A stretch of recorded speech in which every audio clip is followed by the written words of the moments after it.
Back in the middle 80s, I had read some articles about the hospice program and how it had been becoming more and more popular in the United States.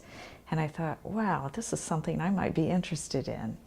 And so as I'm reading more and more, I was at a meeting one night and two presenters, volunteers from Genesis came, and of course it wasn't Genesis back then, so came and did a program on our hospice.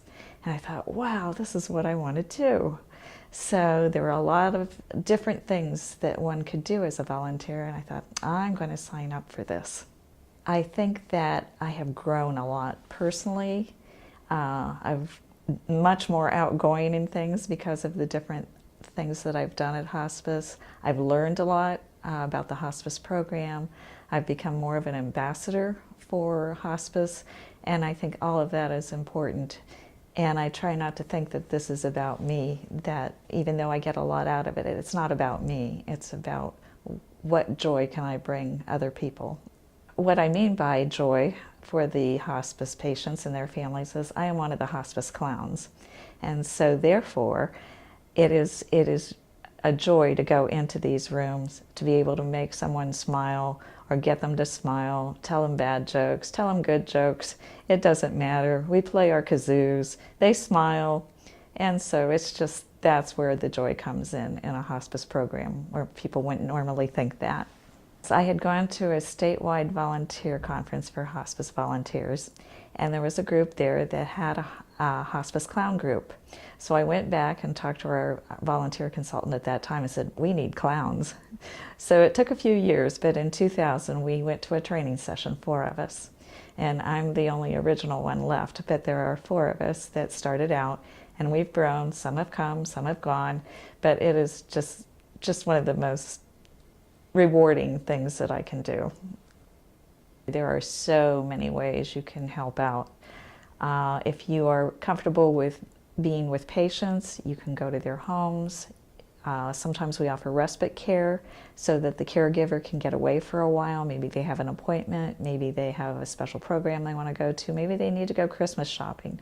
But someone can come in and stay with the patient and talk to them, maybe play games, maybe watch TV together, maybe talk about special things in their own lives. That's one of the ways that volunteers can be involved. If they want to be an inpatient volunteer, they can do that, come into Morrison House and do some things there, work in the background with clerical work, but they can also work with the patients in the inpatient unit. There are special events sometimes that the volunteers can help with. There is a pet therapy program. They can have their dogs certified to come in and bring their dogs either at Morrison House or maybe some of the other facilities. And it's another way there's joy in the hospice program. There are just lots and lots of ways. There might be gardening work, there might be decorating, there might be making coffee. Oh yes, we have the welcoming committee, the ones that sit at the front desk and they welcome people if they have a question, maybe they need to see where a patient is. They can be directed, and then the welcoming person also can take the cart around with snacks and coffee and make the coffee and things like that. Lots and lots of options, and I'm sure I haven't covered all of them.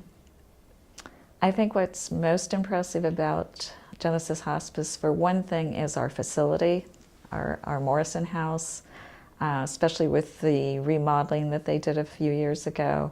There's something about that light blue color that just lifts spirits. The family room is just a nice environment. The decorations, the little living room area. I think the staff is extremely friendly.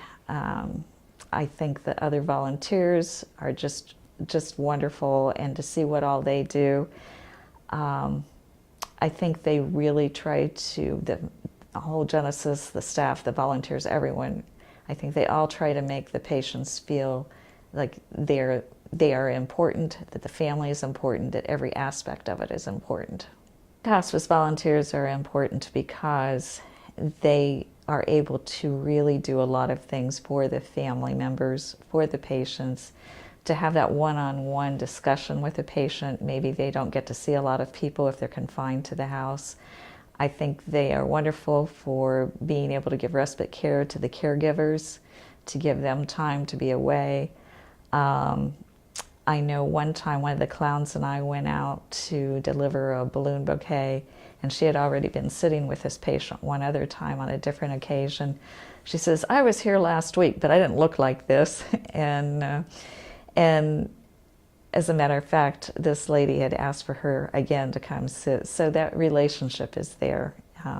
And that's nice to know that they have that same relationship that maybe family members have with them. And sometimes the patients will tell things to the volunteers that they might not reveal to a family member, and it gives them, the patients, an opportunity to do that. Used to be that you had to wait until there was an 8-week class offered, and I had to wait a year and a half from the time I signed up until there was a class offered again.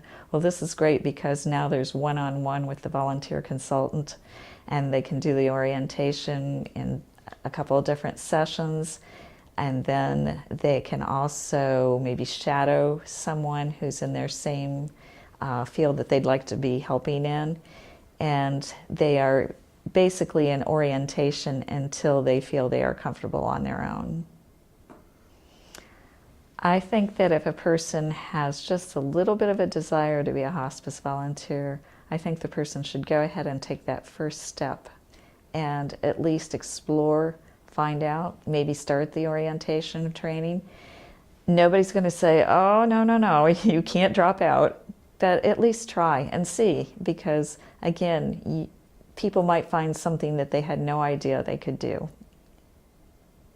The most memorable experience for me was not too long ago when the clowns had played a song for someone, and it kind of affected him emotionally, and so we hurried up and played Ohio State fight songs to change the tone, and then we told the jokes, and then as we were leaving, the son said, "That's the first we've seen him smile in a long time."